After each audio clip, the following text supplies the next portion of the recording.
بسم اللہ الرحمن الرحیم۔ اللہ تعالیٰ انسان کو 4 طریقوں سے اپنی طرف بلاتا ہے۔ ان 4 طریقوں میں سے پہلا طریقہ سب سے آسان اور انسان کی سمجھ میں آنے والا ہے۔ اب وہ پہلا طریقہ کیا ہے؟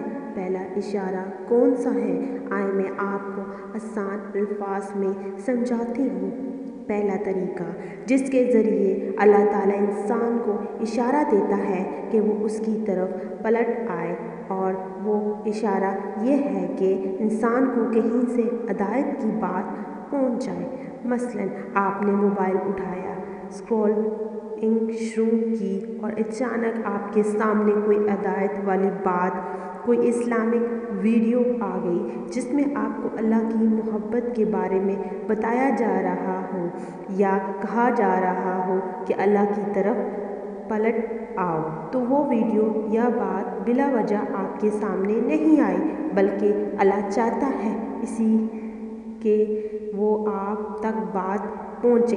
یہ اللہ کی طرف سے ایک نشانی، ایک سائن ہوتی ہے کہ اللہ آپ کو ہدایت دینا چاہتا ہے، اپنی طرف بلانا چاہتا ہے کہ آپ گناہ اور گمراہی کے راستے چھوڑ کر اس کی طرف واپس لوٹ آئیں۔ مجھے اکثر ایسا میسج آتے ہیں، لوگ کہتے ہیں کہ ہم گناہ کرتے ہیں، آپ کی ویڈیو دیکھی، دل میں اللہ کا خوف آیا اور ہم نے توبہ کر لی۔ تو اگر آپ کے سامنے کوئی اسلامی ویڈیو آ رہی ہے تو وہ اللہ کی طرف سے ایک نشانی ہے۔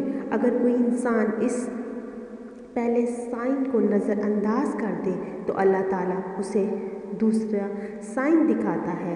دوسرا طریقہ، اللہ تعالیٰ انسان کے ارد گرد کے لوگوں کو اس کے پاس بھیجتا ہے تاکہ وہ اسے ہدایت کی بات کرے۔ یہ لوگ آپ کے والدین ہو سکتے ہیں، بہن بھائی، رشتہ دار، دوست یا کوئی اجنبی ہو سکتا ہے۔ اگر وہ آپ کو گناہوں سے روکتے ہیں، نیکی کی تلقین کرتے ہیں، تو یاد رکھیں یہ سب اللہ کی طرف سے ہے۔ وہ انسان خود کچھ نہیں کر رہا، بلکہ اللہ اس کے ذریعے آپ تک پیغام پہنچا رہا ہے۔ اب اگر آپ کے ارد گرد والے وہی گناہ کر رہے ہیں جو آپ کر رہے ہیں اور ان پہ آزمائش آ جاتی ہے لیکن آپ پر نہیں، تو یہ بھی ایک سائن ہے کہ اللہ آپ کو مہلت دے رہا ہے توبہ کرنے کی۔ اگر انسان دوسرے سائن کو بھی نہیں سمجھتا تو اللہ اسے تیسرا سائن دکھاتے ہیں، اور تیسرا طریقہ سنتے ہیں وہ کیا ہے۔ یہ پہلے دونوں سائن سے زیادہ تکلیف دہ ہوتا ہے، یعنی انسان کی زندگی میں کوئی آزمائش آ جاتی ہے جو وہ خود نہیں چاہتا، کوئی بری صحبت، بیماری، بے سکونی، پریشانی یا ایسا وقت جو انسان کو توڑ دے۔ قرآن مجید سورۃ السجدہ آیت نمبر 21 میں فرمایا گیا، ہم انہیں قیامت کے بڑے عذاب سے پہلے دنیا کا چھوٹا عذاب چکھائیں گے، شاید وہ پلٹ آئیں۔ یعنی دنیا کی چھوٹی چھوٹی آزمائشیں اللہ کی طرف سے ہدایت کی نشانیاں ہوتی ہیں۔ اللہ چاہتا ہے کہ بندہ توبہ کرے اور اس کی طرف پلٹ آئے۔ بہت سے لوگ آزمائش کے بعد توبہ کر لیتے ہیں، لیکن کچھ لوگ اور زیادہ نافرمان بن جاتے ہیں۔ ان کے لیے چوتھا سائن ہوتا ہے۔ چوتھا طریقہ، اگر انسان پہلے 3 سائن کے باوجود بھی باز نہ آئے تو پھر اللہ اس کی زندگی تباہ کر دیتا ہے۔ اب تباہی کا مطلب یہ نہیں کہ وہ مر جائے یا بیمار ہو جائے، بلکہ اللہ اسے صحت، دولت، خواہشات سب کچھ دے دیتا ہے، لیکن صرف دنیا کے لیے۔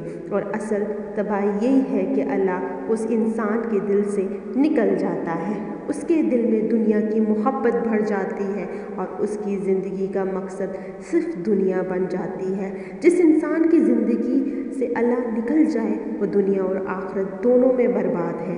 اگر کوئی انسان گناہوں میں لگا ہوا ہے، خواہشات پوری کر رہا ہے اور اس پر کوئی آزمائش بھی نہیں آتی، تو سمجھ لینا چاہے کہ اللہ نے اسے اس کے حال پر چھوڑ دیا ہے، دنیا دے دی گئی ہے اور آخرت چھین لی گئی ہے۔ قرآن مجید سورۃ الحشر آیت نمبر 19 میں فرمایا گیا ہے، ان لوگوں کی طرح نہ ہو جانا جنہوں نے اللہ کو بھلا دیا تو اللہ نے انہیں ایسا کر دیا کہ وہ خود کو بھی بھول گئے۔